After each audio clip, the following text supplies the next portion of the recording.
Welcome to the Fantasy Football Press Box with your hosts, Scott Fitzgerald and Sean Clemens.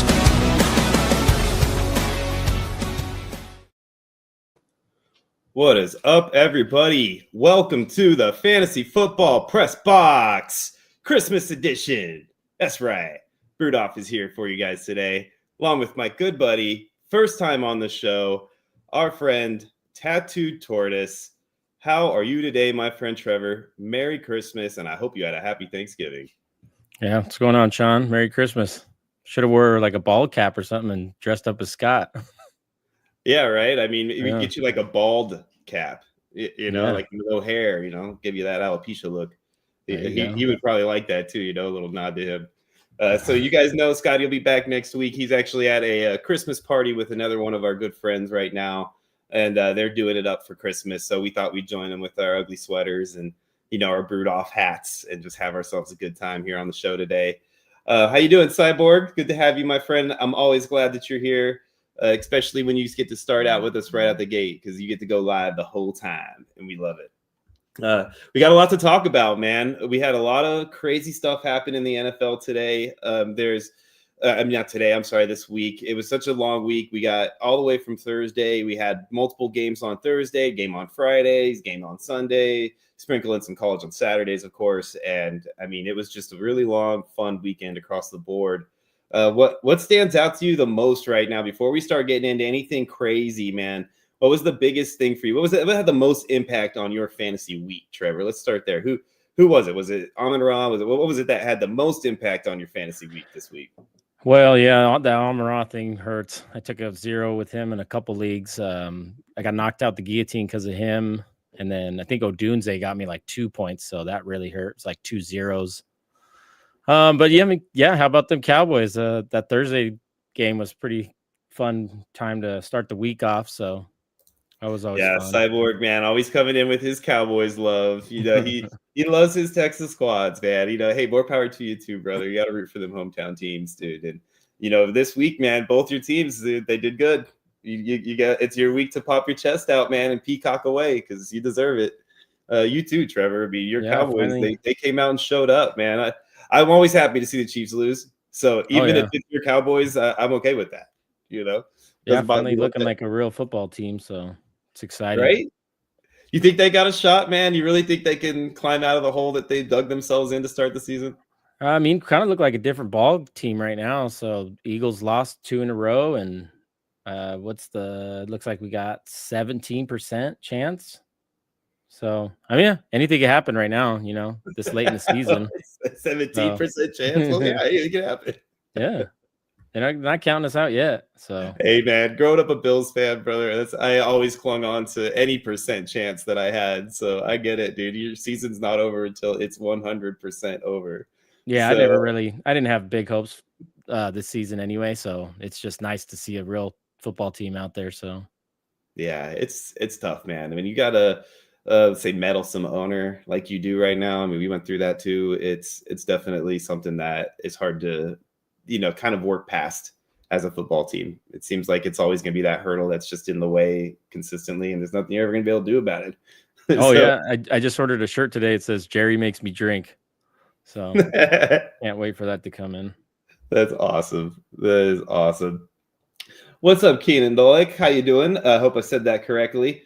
He's got a question here for us. Let's go ahead and get started right out the gate with some questions. I love it. Keep bringing them hot and heavy. He says, thoughts on the squad for the playoffs. He's got a 12-man, 3 wide receiver, 2 running back, 1 flex. He's got Dak, JT, Jacobs, Kyron, JSN, Lamb, Sutton, Gadsden, Texans D, and Myers on the bench. He's got Watson, Godwin, Wilson, Corum, Waller, and Reed on IR, who's probably coming off IR this week. So, I think that's a really solid team. You don't really have any kind of major issue. The exception of maybe your quarterback depth, but Dak's playing so well, it's not like you're ever going to sit him. As long as he stays healthy, you got a team that could take it all the way. You got any other thoughts on that there, Trevor? Yeah, I don't see really any holes. He's got the handcuff with Jacobs, Corum. I did pick up Waller in a couple leagues. Just what if, he might be able to hit some home runs for you if he catches fire. Yeah. And you know what else I like about this squad too, man, is that he's proof in the pudding that you do not have to worry about taking a tight end early if you don't want to. Yeah. I mean, look at his tight end room. He's got Gadsden and Waller. Probably neither was drafted. If they were at all, it was Gadsden way late as a flyer. But, I'm sure he probably had somebody else that he had taken at some point and he fell off. So he just kind of dropped the guy down the line.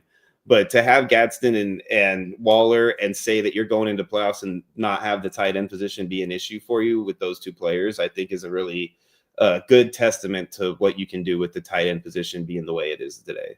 Yeah, and typically, like going into the playoffs, I start looking at those defensive matchups, and sometimes I'll roster even 2 or 3 defenses if I know I got all the other positions locked up. But it looks like you probably have a hard time cutting any of those players right now. So yeah, I would. I just waited out, man. I think you got the right squad to just win it, to work your way through, just matchup play, because you got some guys you could easily swap in and out based on matchups to maximize your potential week to week. So I think you got a solid squad, man. You should definitely do it. Yeah, Tucker originally was his tight end, he's saying. So that makes a lot of sense then why you're in the position you are there. And you did a great job filling that hole when it happened.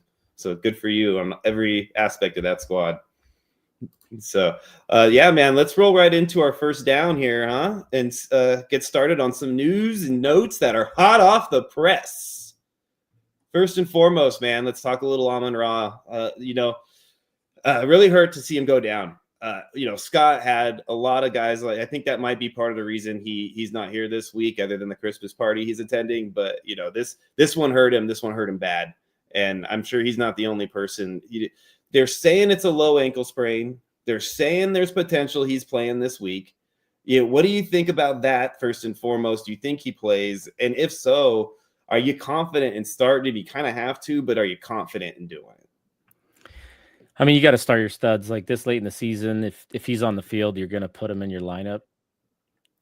Yeah, absolutely. You kind of have to. But are you confident that he's going to be able to perform on a bum wheel like this? Because he's not going to be healthy. Let's just put that out. He won't be playing 100% if he plays. You're probably looking at a 70 to 80% Amon-Ra out there. Do you think he's going to be somebody that you're really confident in such a critical week to get out there in your lineup? I mean, I know it's hard, but it is a chance that you sit him. If you have depth, do you sit him? That's the question, right? Who's on your bench? I mean, if you're looking at this lineup we just talked about, like, are you starting Godwin or Watson over Amon-Ra? Exactly. I mean, Christian Watson, maybe. I mean, he's coming on strong there, but if Reed comes back in this offense, does that take targets away from him? We don't know. Yeah. So there's a question mark on the end of that.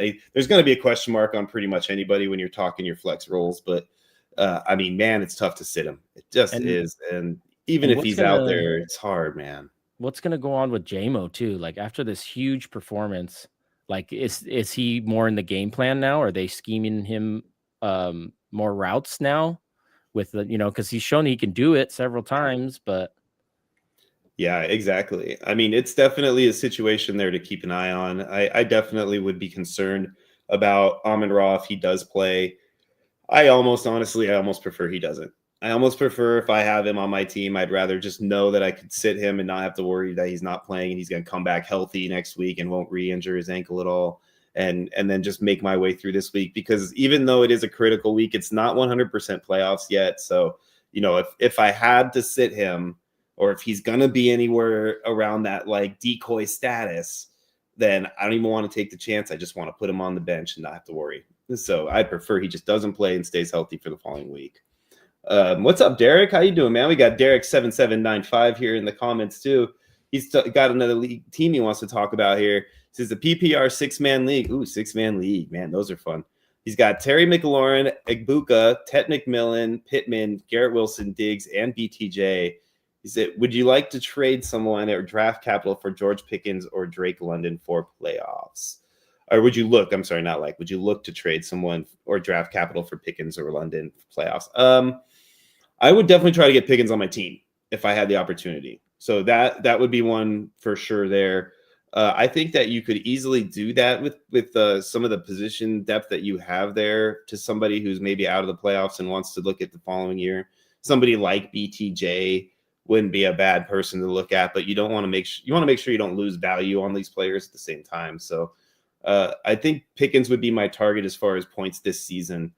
get to move forward. If you're talking, you want to get like a, banana for banana kind of a trade, then I would target like a Drake London, even though you're not going to get nearly the same amount of production this year out of him. So if you want to focus on this year, Pickens is the guy to me. You got anything else on that one there, Trevor? Any rebuttal to that?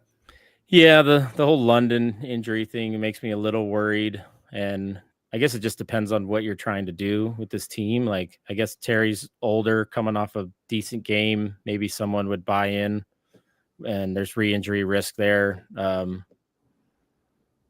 That's it really sounds like about he's it. looking to chase the playoff run. So my assumption would be give up a BTJ or a Garrett Wilson to go for a George Pickens, but make sure you fill that gap accordingly so that you don't lose value.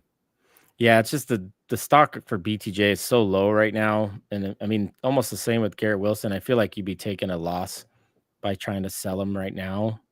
I mean, maybe you could get some money for Pittman because he's had a great year, and who knows what's happening with Daniel Jones and the team. Pittman's not a bad choice there either. I do, but you might have to add something to Pittman. Yeah, correct. You might be able to get a little addition to, if it's if you're talking dynasty and you're trading with the player who understands their long-term value. Yeah, he said he's got McBride and Warren. He could try to move Warren and draft pick for one of the wide receivers too. So yeah, I mean that's true. If you've got both McBride and Warren, and you really want to make sure you get a piece for these playoffs, then yeah, that's not a bad idea at all to do that. So maybe just trade away one of those two, unless it's a TEP. If you're in a TEP situation, then definitely keep both tight ends. Yeah. Otherwise, trade one of them and try to get that depth on the receiver would not be horrible. And you also got to be careful who you're giving these players to. Like, is this your competition going into the playoffs? Like, you don't want to hand them a top 5 tight end.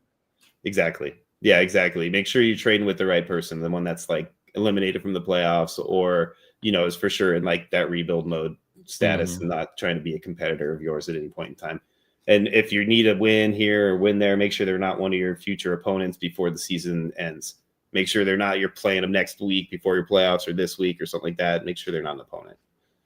So those are the things to look out for, in my opinion. But yeah, you get that championship, Derek. I'm hoping that you do, brother. We'll hope to hear you here in a couple of weeks coming in here talking about how you pulled that ship. So awesome. Yeah, I mean, let's go ahead and move on to our next guy. We got Herbert, man, with the hand surgery. So there's a chance he plays. Yeah, everybody's talking about him playing. So I think he'll play through it. I really do. I think they're in a position right now. He knows how important these few games are going to be for them, and he's just going to go ahead and power through it. If it was his right hand, obviously totally different story.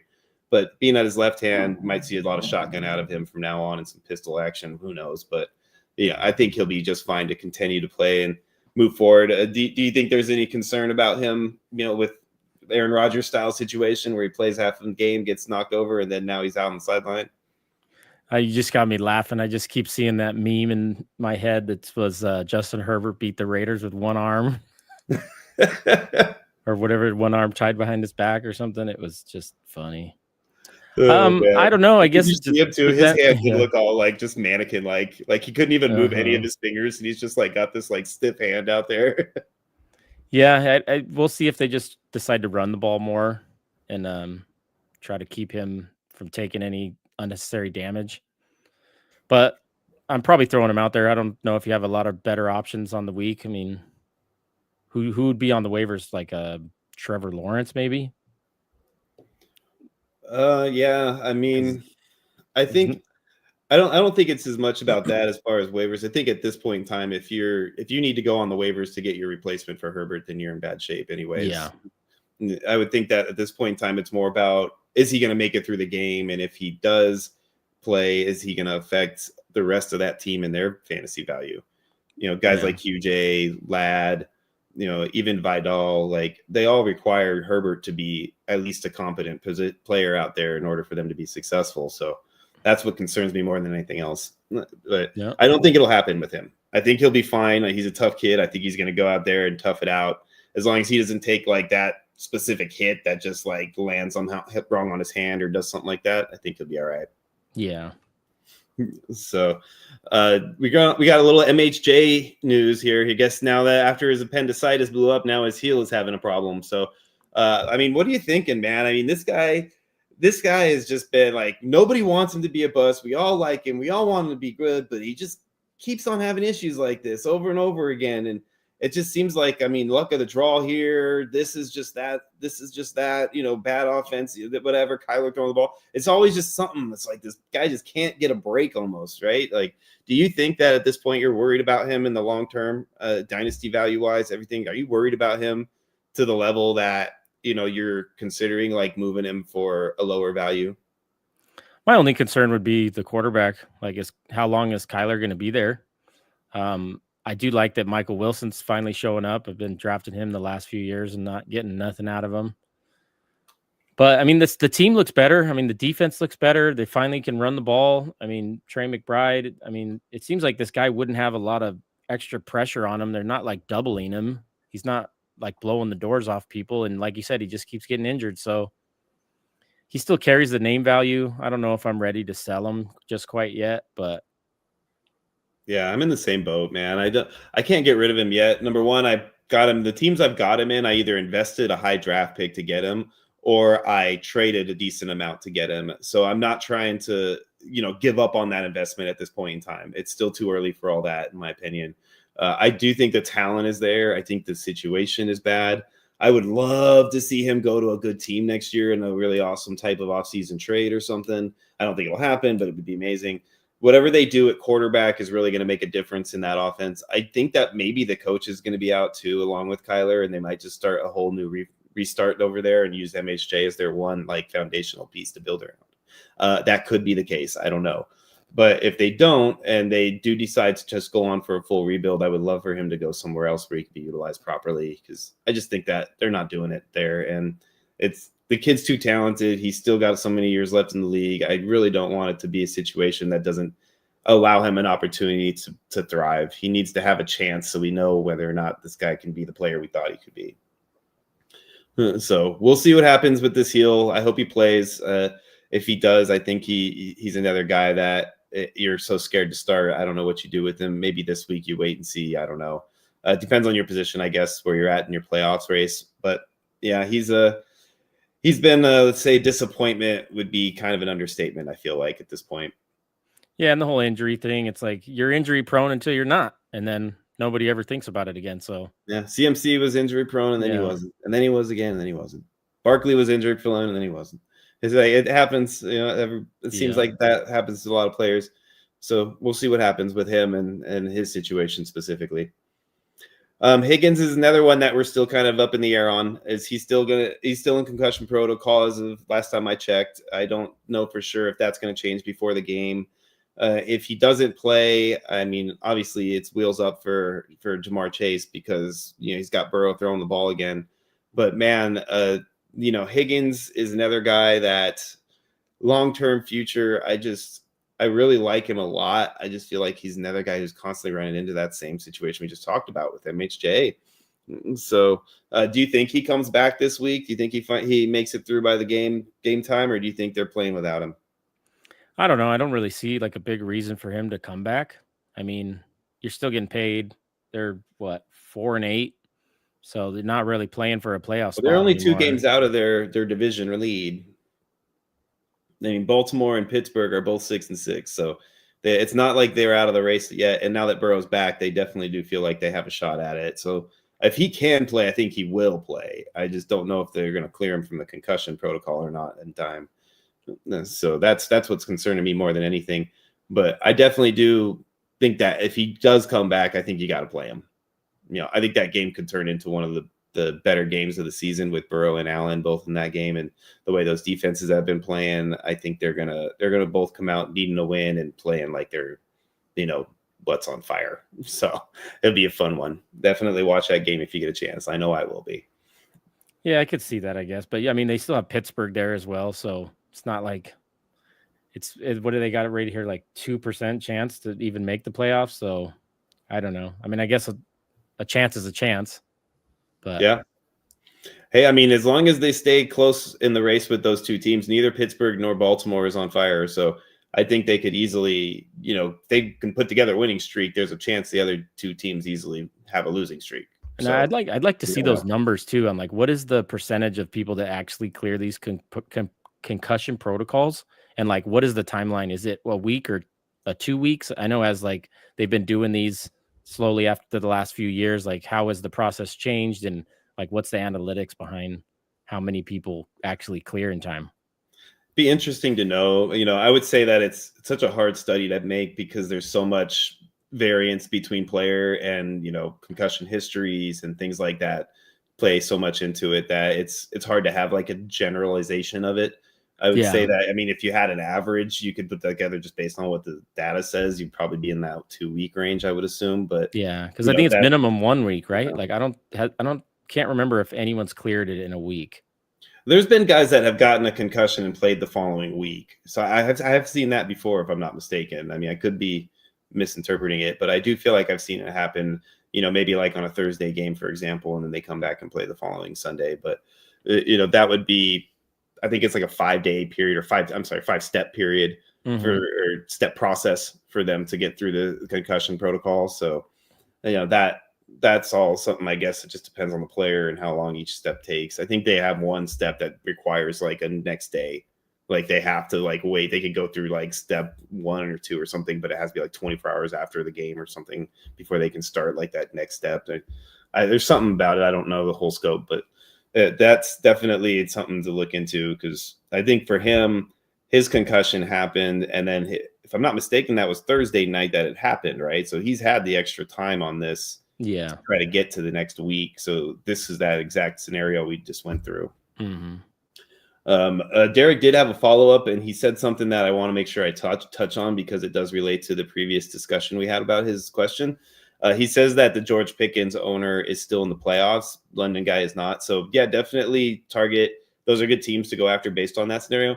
If the guy is willing to move you, George Pickens, and he is in the playoffs still, that for sure should be your target because not only are you getting all those points on your roster, but you're also taking them off of a fellow playoff player's roster. So that would be for sure the guy that number one by far to target would be George Pickens in that scenario.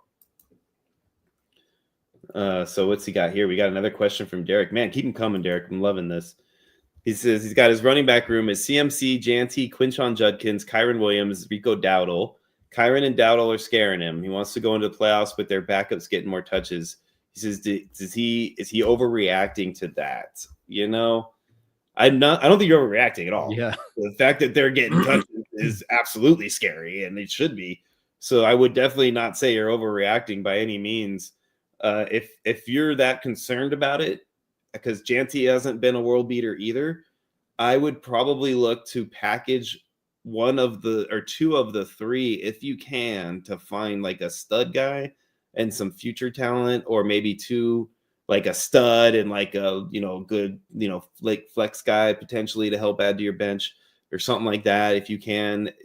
Otherwise I think you have enough depth to ride with it and then just matchup play it if you need to, because CMC and Judkins are kind of almost must start. CMC for sure. Judkins is almost a must start, so it's not like you have to worry about playing either of them all that much in your 1 and 2 spots. It would be your flexes where you could do it, and then you could have receivers in there to help fill the void if needed. So to me, I don't think it's absolutely necessary, but if it scares you enough, look to package one of the 3 players we talked about and try to make some trades happen before a deadline. You got anything to add on that one too? No, I was going to bring that up as well. I mean, you have Christian McCaffrey in there, so you kind of got 2 running backs already just sitting right there. So there's not a whole, I mean, you're talking about your package deals, but nobody's really trading for these players. So, I mean, you're kind of just playing the matchups and hoping for the best at this point.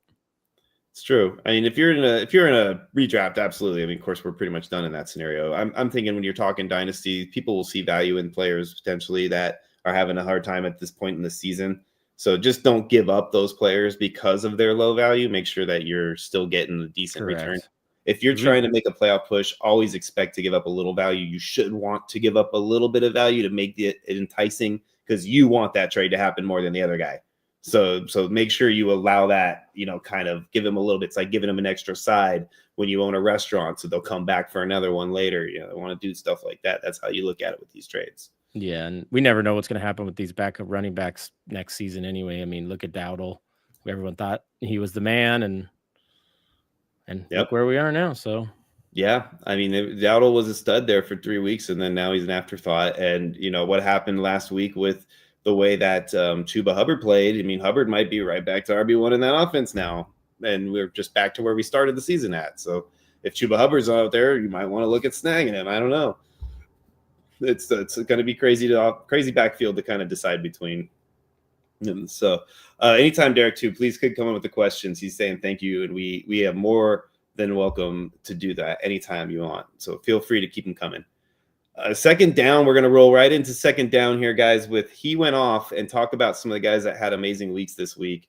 We're looking at the first game we're going to talk about, Packers-Lions, one of our Thanksgiving games. Jordan Love came out, dropped 33 fantasy points, 18 for 30 for 234 yards and 4 TDs. So where do you put Love in your rest of season rankings? Do you have him, bottom QB1 range, 10 to 12? Yeah. Or do you still have him in that QB2? I got him in that 10 to 12 range just because of the upside, I think, at this point. I mean, for the receivers, that's a whole different conversation on who the hell's going to catch the ball. But, I mean, it seems like if you want any of the Packers, it's probably Jordan Love. Yeah, absolutely. I mean, the receivers right now, you got Reed coming back too, which from what I understand, it's either this week or the next. It's going to be real soon, though. So, that's going to add a whole nother wrinkle in there that you got to be concerned about. I think, you pretty much can assume that Romeo Doubs is out of the picture at this point, and you want to focus your attention on either a Christian Watson or Dontavion Wicks. And then when that's usually when it's the Romeo Doubs week. What's that? I said it's usually when it's the Romeo Doubs week. You know what I mean? Yeah, right. When you start playing all the other ones, and then all of a sudden, well, look Wicks did it this week. Would I say that? Yeah, you just never know with that team. Yeah, and I said Wicks. I'm sorry, I meant Watson. I think it'll be the Reed and Watson show when Reed comes back. But I mean, Wicks had a great game. He went to 6 catches for 94, 2 TDs, 27 total points. So he had a good game too. And on the other side of the ball, the Lions had a good game for a couple of the players. At least you mentioned J-Mo, 7 for 144 and a TD.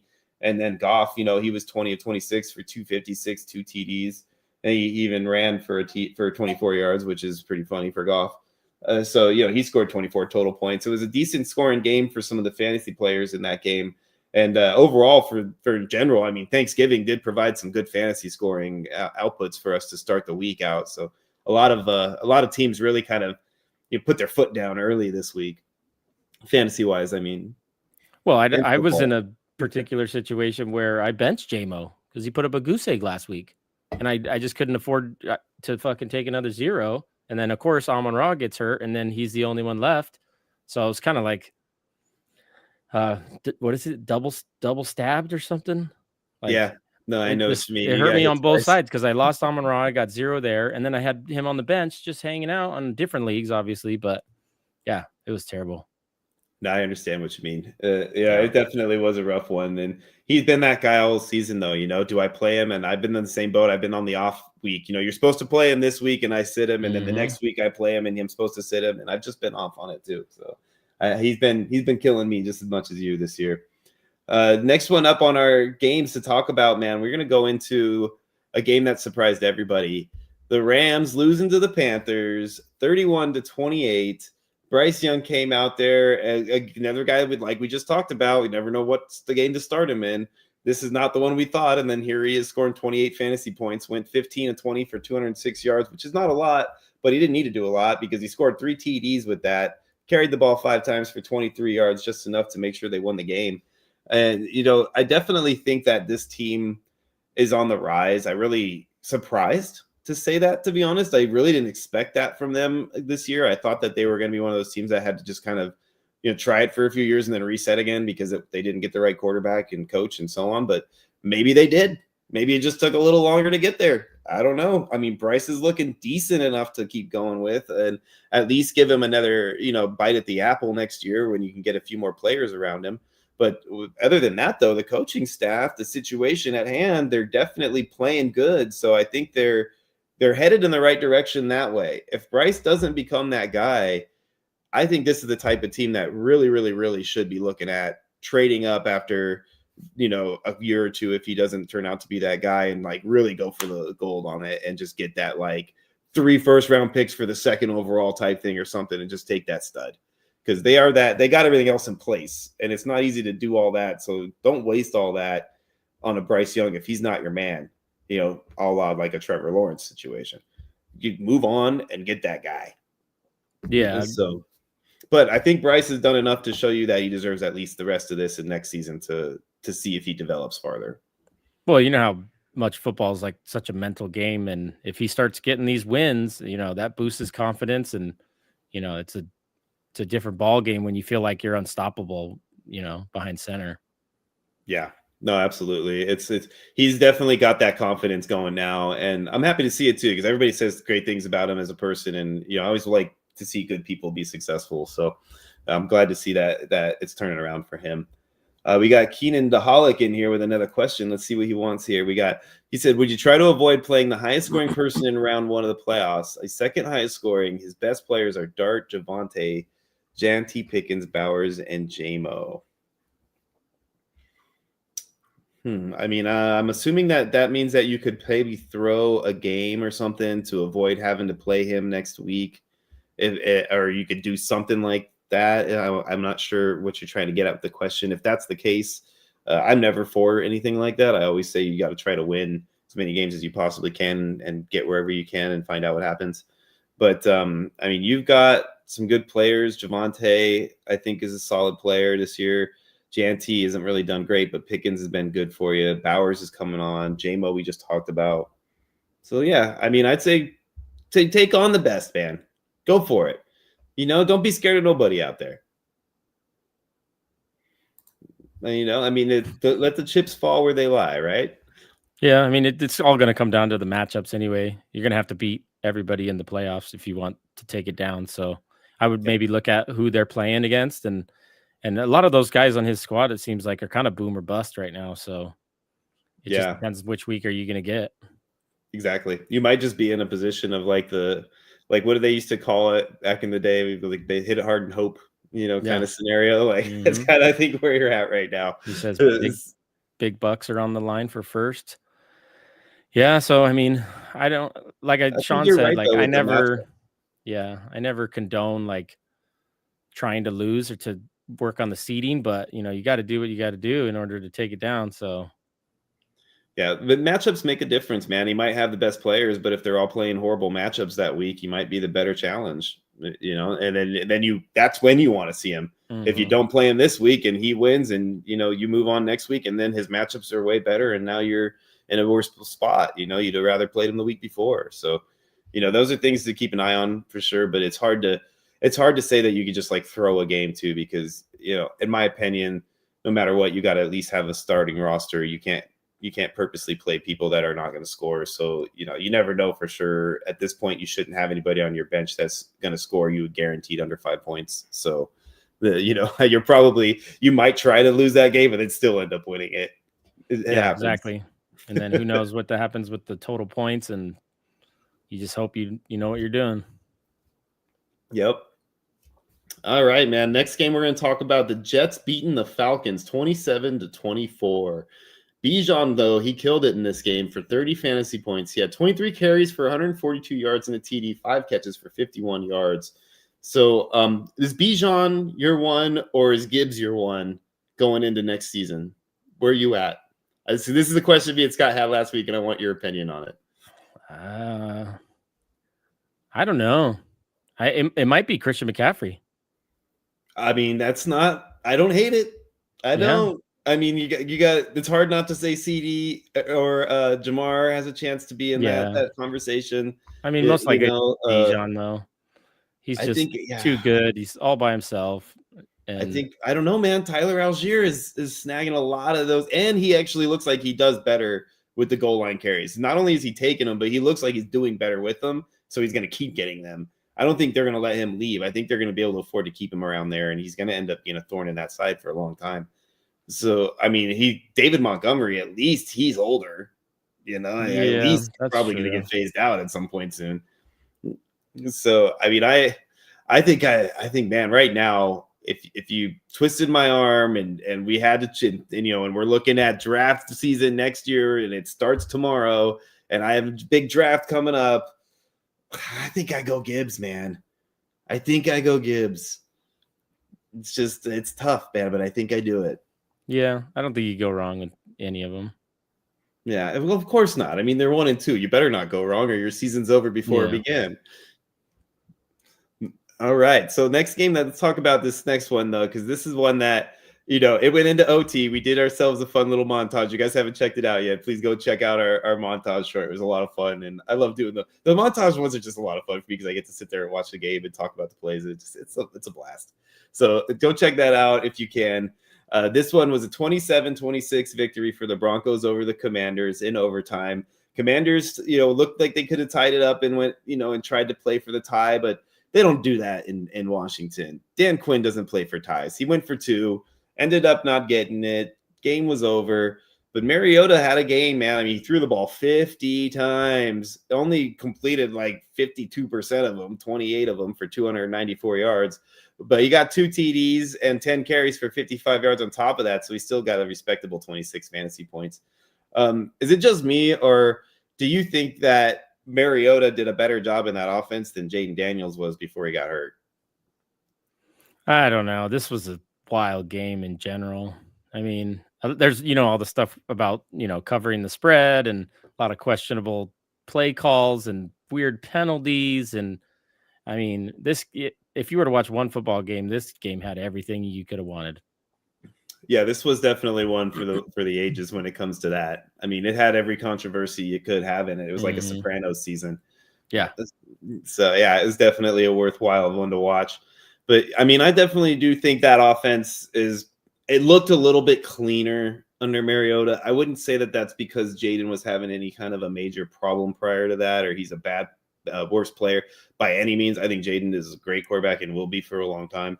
I just think that Mariota just kind of maybe came in and gave him that little bit of change of pace this time around. I don't think it's more of a flash in the pan. It's not a long-term problem. But I definitely do think that Mariota did a better job at this point in time. And I think he'll be able to sit back on the bench and, Jaden will come in, see what happened, make a little bit of adjustments, and he'll probably do better than Mariota did now. So I'm glad to see that he's back, and I'm hoping him and Terry will benefit a lot from that. Yeah, that's what I was going to bring up is like the impact of Terry McLaurin, and seems like they got a lot of their healthy guys back. So, yeah, absolutely. I mean, Terry McLaurin, he had 7 catches, 96 yards, and a TD. He ended up 22 points himself, and he did really well with Mariota throwing the ball, and I do think he's better when Jaden's throwing the ball. So I think he's somebody you should probably start moving forward and be okay with that. RJ Harvey also, he had a good game. He only had 35 yards on 13 totes, but he had 2 TDs and he had 3 catches for another 27 yards on that. So it ended up giving him a total of 20 points in the game. And I think that he is going to be the man in that offense. I don't know why they don't use him better in that offense. Sean Payton did such a great job utilizing Alvin Kamara. I'm just not sure why he's not getting more out of RJ Harvey yet. But maybe that'll change as time goes on. The bottom line, though, is that team is sitting pretty in that division right now. And I do think that streak is over this year with the Chiefs winning that division. And those guys are going to have a away playoff game for, what is it, like one of the first times in years that they're going to get an away playoff game.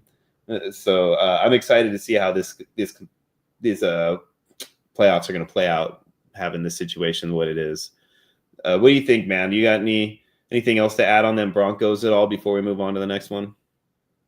I mean, they've just been winning games. That's all you can really say. It's a lot of close games. I think they've won most of them by like a field goal. This one was 1 point. So, but yeah. A win's a win. So, exactly. Yeah. Yep. They keep doing it. Power rankings tomorrow. Power rankings will tell you exactly where they fell because it's definitely making a difference the way that they keep ending up walking away with a win. Yeah, it just seems like Bo Nix is more like a second half player, and he just seems to turn it on after halftime and get the job done. So, absolutely. Speaking of players that are getting the job done, man, Drake May, unbelievable how good this kid looked last night. Yeah, the Patriots beat the Giants on Monday Night Football, 33-15. And I mean, Drake May out there, he only scored 24 fantasy points, but he went 24 of 31. For 282 yards, 2 touchdowns, 6 carries for 12 yards, just when he needed to. And, I mean, he looks like a seasoned vet right now, the way he's throwing the ball. And some of the passes that he made a touch pass for, I think it was a second touchdown pass. might have been his first. I'm not sure which one it was, but it was a fade pass where he just dropped it in the basket in the end zone right along the sideline, and it was just a thing of beauty. I was like, man, dude, I haven't seen a person in a Patriots helmet throw a ball like that since Brady. And I kind of had a little bit of a PTSD moment as a Bills fan right there. One of those kind of things happened, and it just kind of brought back some bad things for me. And I'm really scared that Drake May is going to turn out to be a quarterback to reckon with for a long time. And, first we have Patrick, now we're going to have Drake and Lamar and Burrow and all these guys. And here we are with finally having a great quarterback, Josh Allen. We might end up with no rings, and it scares the living shit out of me. And I don't even like to cuss on this show, but it does. That's how much it scares me. I hate seeing this kid do good, but man, I do like watching a good player play, and he's a really, really good player. Yeah, it's exciting. I mean, it's nice seeing, good young quarterbacks in the NFL taking over, and he's taken some big hits. I mean, the Giants got to him a few times, and I know it's the Giants defense, but he looks good. I mean, he gets right back up and does it again. And yeah, he like you said, the kid is looking good, and the Giants defense is nothing to be sneezing at either. Their D line is a solid D line. So where does he fall for you if like for redraft? Like, is May in your top 5 quarterbacks now? Moving into next season, I wouldn't say top 5 just yet, but I would say top 8. Okay. And the only reason I say that is just because the offense that he's in right now does not seem to be maximizing his fantasy potential, not his actual on-field potential, but his fantasy potential. Mm-hmm. So, which in turn meaning they're not running him enough. He's not getting enough use of his wheels out there. So that fantasy-wise is what's hurting him more than anything. But I do think everything else looks amazing about him in his play. So, yeah, he could easily be in that top 10. I just don't know if I'd go as far as top 5. Well, he's number 3 right now, but they haven't had a bye. So, yeah, and I mean, like we talked about, it's a phantom season a little bit with their schedule being what it was and so on too. So, I'm not going to put him in that top 5 just yet. I just can't do it because there's so many really solid fantasy quarterbacks right now. It's hard to just put him ahead of those guys. Mm-hmm. So next game up, we're going to go on our game of the week. And it's not because Trevor's here, guys. It's because this literally was the game of the week. It was an amazing, amazing game to watch. So many fantasy points across the board. It was a buffet of points coming out. Cowboys won 31, Chiefs 28. Other than just being elated that this game happened the way it did and played out the way it did, Trevor, what did you think about the actual fantasy outcomes in the situation? Who was your favorite player as far as that's concerned? I know Patrick scored the most, but who helped you the most in your personal leagues? Personal leagues, I mean, I got a little Lamb and Pickens, but Dak mostly, and then the defense. I mean, the defense is really the story here, I think, is being able to stop Mahomes several times at the end of the game and, not leave it in his hands to just run down the field like he always does and seem to get a touchdown or something. Yeah. Mahomes has not been able to do what he normally does as much this year, it seems like, but he's still Mahomes. You still got to stop him from doing it, because if you don't, he's going to get the opportunity. He'll take advantage of it and he'll hurt you.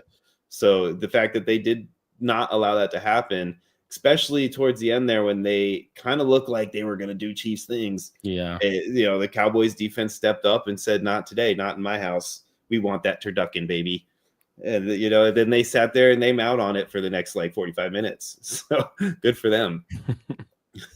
Dak ended up scoring us 24 fantasy points. He went 27 of 39 for 320, 2 TDs and a pick.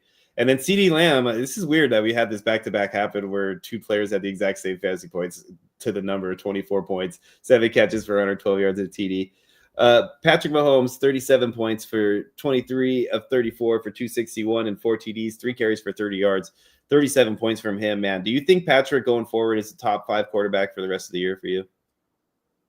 Yeah, I could see that. I mean, they're not blowing people out of the water.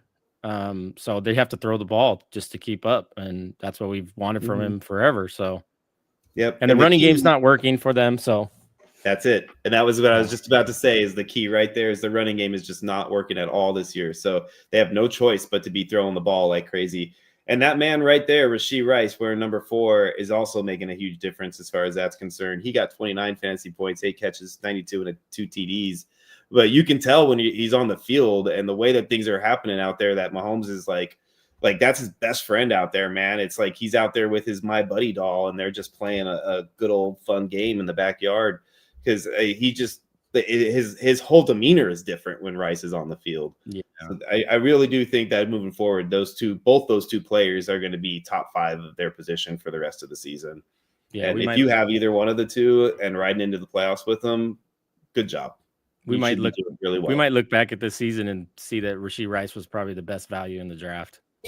100%. The way that he was falling and everything like that. And, and it's not because anybody may need bad decisions. It's just the situation was so unknown. Everybody had a right to be concerned. Yeah. So it really don't feel bad if you passed up on him. There wasn't any reason not to. So, moving on to the tip of the cap, we'll talk a little bit just to touch on these last few games. Bears 24, Eagles 15. Bears, man, looking great. They really are looking like a solid team to be reckoned with out there in the NFC. So I'd keep an eye on those guys. Niners 26, Browns 8. Another team you want to keep an eye on in the NFC. It's another team to keep an eye on. But on the other side, in the AFC, you got the Texans 20 beating up on the Colts 16, taking the lead in that division. You didn't think we'd be talking about that a few weeks ago, did we? Dolphins 21 versus Saints 17. Nobody cared about that game except for Devon Achane. Buccaneers 20 versus Cardinals 17. Jaguars 25, Titans 3. They just destroyed them. Bengals 32, Ravens 14. I think the Ravens are just done. I think that's it for them. Seahawks 26, Vikings 0. First goose egg of the season, if I'm not mistaken. And even though the Seahawks did goose egg them, it wasn't like Sam Darnold was a world beater out there, so he's concerning me a little bit.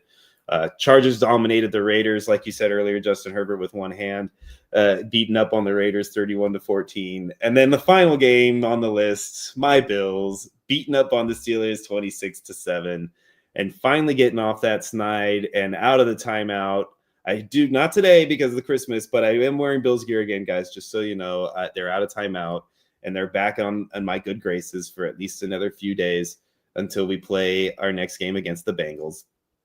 Out of those games, James Cook, 170 yards. He definitely killed it out there. So he's a guy that I like going forward for sure, especially this week against the Bengals. I think James Cook could be RB1 this week. Joe Burrow being back made a big difference in the Bengals, and I do think that offense is all systems go. Kamini Vidal, as long as nobody else comes back from IR, talking about Omarion Hampton, then Kamini Vidal is definitely somebody just to have on your team for the playoffs. So, anybody else in those games that we talked about that you want to just mention? Anybody that stands out to you a little bit, or any game? I know the Bears are winning, like they're in first place, but like, what do you do with their fantasy players? I mean, I don't feel good about starting any of them. Like in the beginning, it was you couldn't sit Odunze, and now you were like embarrassed to start DJ Moore. And now, DJ Moore has one good game, but I don't understand how they're winning these games. I mean, what, Kyle Monungai? Loveland's not doing nothing. I mean, is it just Caleb? I know, right? It's weird, right? It's like it's the upside down. Like they're winning games, but they're not doing anything other than that. Caleb's not playing great, It's like, well, they'll have one guy who has a good game every other week or so, but none of them really consistently have good games, but yet they still always consistently end up with a W. Mm-hmm. So, like, what is going on in Chicago?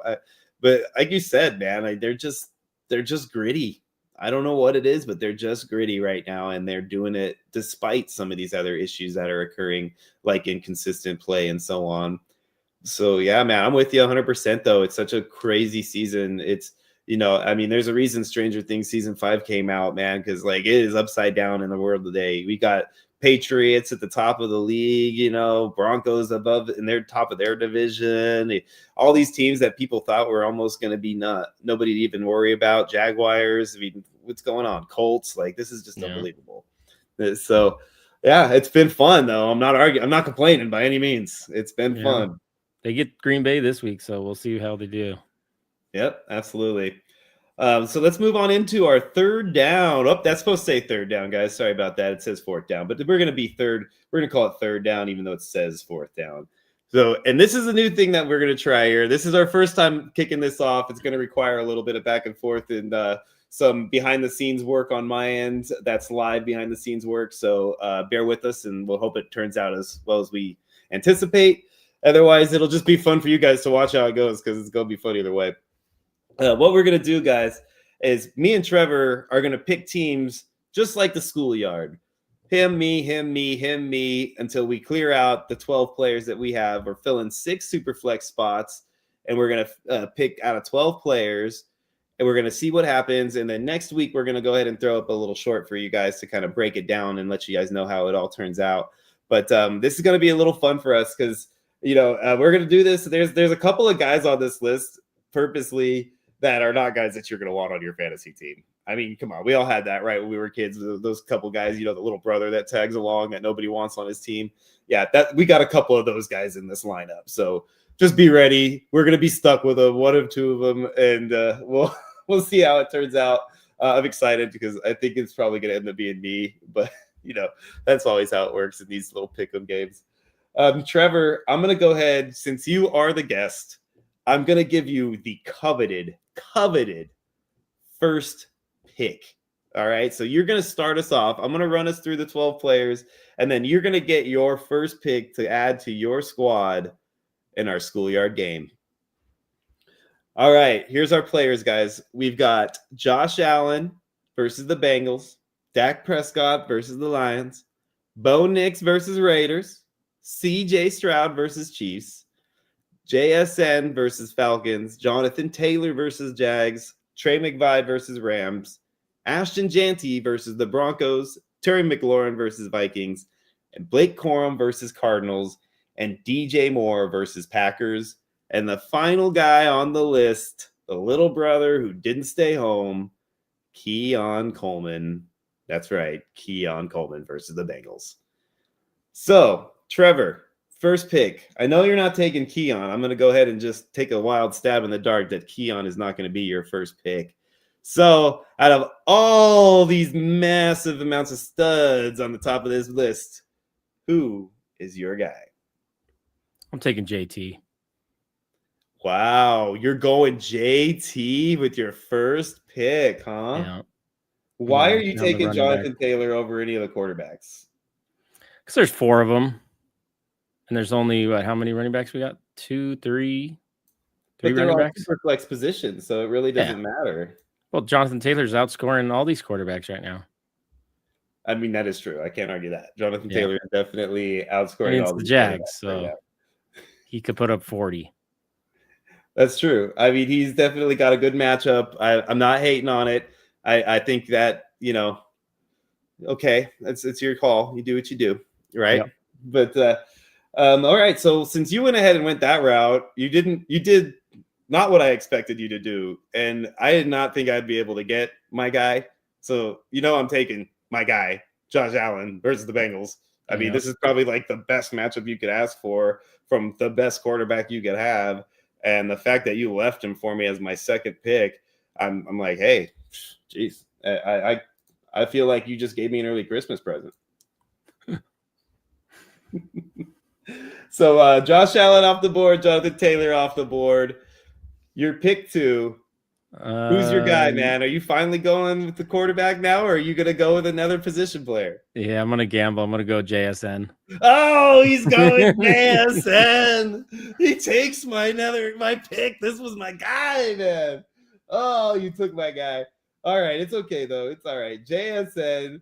Trevor's taking JSN, hiding away from the quarterbacks altogether, this guy. Going straight position players, JSN, Jonathan Taylor as his first 2 picks. Man, dude, you jacked my boy. Why are you going JSN, man? I just want to see how it works out for me, to be honest. See if I can pull this off by taking the 2 stud position players and so you're doing this for the entertainment of the listeners. That's so nice of you, bro, to be able to pull that out for them, like to put your reputation on the line for the entertainment of our listeners, man. It's the reason why we brought you on as a guest, because we try to screw you over as many times as possible. Oh, I love it. All right. I mean, if he's gonna leave him for me, I'm gonna take him. I'm taking Dak Prescott versus the Lions. I'm putting him in my lineup.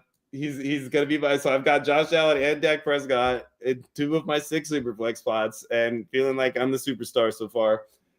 So I mean, geez Louise, I've got 2 quarterbacks. You've got 2 position players. Talk about 2 different squads altogether. This is how it works out when it's in the schoolyard, man.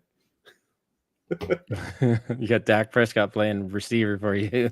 Hey, dude, it's super flex, buddy. I'll take all 4 if you leave them for me. Speak of the devil now. Let's go to number 3, brother. You've got 2 quarterbacks left on the board: Bo Nix, CJ Stroud, and then you've got McBride, Janty, McLaurin, Corum, Moore, and Coleman left. So I know you probably got to go quarterback now, right? Yeah, I'm gonna have to take Bo Nix. I don't blame you there, man. Bo Nix would have been my pick if it was either Nix or Prescott. I went back and forth a few times only because of the Nix matchup. Against the Raiders, I think that's a solid pickup. So, yeah, I don't hate you there for that one.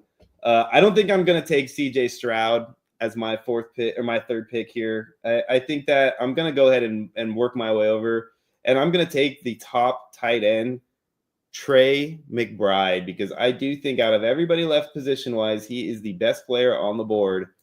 So I'm going to take Trey McBride as my number 3 pick. Do you got anything you want to talk about with Trey McBride, or do you think I'm stupid for taking the tight end there? He's just a solid player. I mean, you know what you're going to get with him. So I agree. 100%. And if Marv misses time, then even better. We just talked about Marv maybe missing the game. So if that happens, then that, even better for McBride, like you said. So who you going with for number 4, dude? I'm going to take Scary Terry. Oh, he's taking Terry. Oh, my Lanta. There goes Terry McLaurin versus those Vikings that couldn't even get on the board. Goose egg Vikings, yeah. So, yeah, I should say week, not year. But, yeah, okay, that's not bad. I think you kind of jacked my guy again a little bit there. You've left me in a position where I feel obligated, though. I don't think there's any reason not to at this point. I think I'm going to go ahead and just take CJ. And I'm going to go 3 quarterbacks on my roster out of my 6 super flex spots and have CJ Stroud as my 4th pick. Wow. Yeah. I screwed that up. Okay. Well, I'll take, this is tough. We're down. This is where it gets tough here, guys. I mean, now we're down to like those low tier guys. I'm going to take little, the little kid, the kid who's a little chubbier or a little slower, or, maybe doesn't quite understand the game. Oh, man. So who is it going to be, buddy? You've got Ashton Janty. Yeah, I'm taking Janty. DJ Moore or Keon Coleman. It's Janty. It's Janty. I think it has to be Janty. Even though the other guys could outscore him easily. He hasn't been that impressive this year, but I'll go with the floor. Yeah. No, I'm with you on that one, man. I definitely do think that, out of the guys remaining, Ashton Janty is definitely the one that I would have went with if he was still there for me. The remaining 3, Blake Corum versus the Cardinals. I should mention that. DJ Moore versus the Packers and Keon Coleman versus the Bengals. For me, this is where we start to get into that realm. Blake Corum has been getting enough touches lately that I do think, as far as just making sure that I'm going to have a guy who has a hand on the football a few times in the game, I'm going to go ahead and take Blake Corum.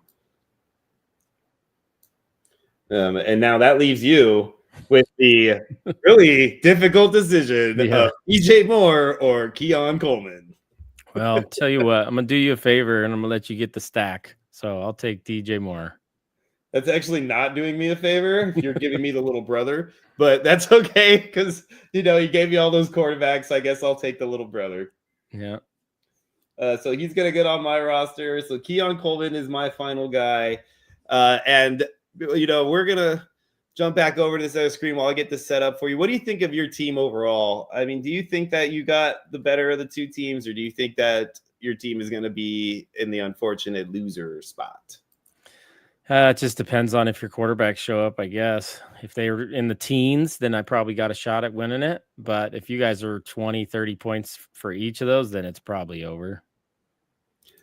Yeah, I mean, this is our 2 teams here, guys. If you can follow along now, I've got myself with Josh Allen, Dak Prescott, Trey McBride, CJ Stroud, Blake Corum, and Keon Coleman.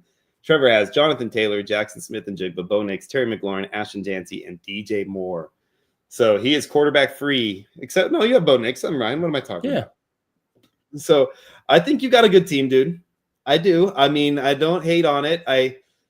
It depends on the quarterback. I took quarterbacks, and quarterbacks have not been playing well, especially Nope. this week, So it doesn't mean that I'm for sure going to win. It's going to be a toss-up. It really is. I thought that we would have a definite winner, but I don't see one. I think it's going to be a really close game.